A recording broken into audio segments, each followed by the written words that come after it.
Alright, my daughter is designing her bathroom. It will be cherry style. And we're replacing everything. There's her shower curtains, rings, rugs, everything. So let's see what we got here. Oh yeah. So this piece, she was absolutely been asking to get it. That is a bathrobe hooks or towel hooks.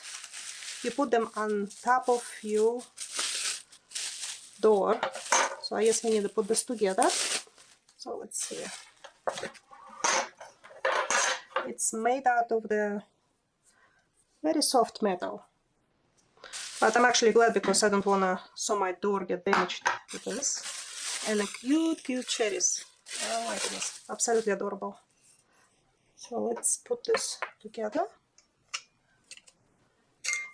I see why it's common separately because it has the screws and the anchors right here.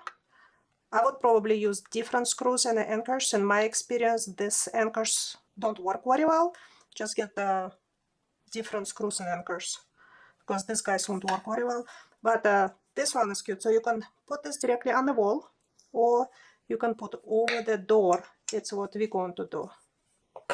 So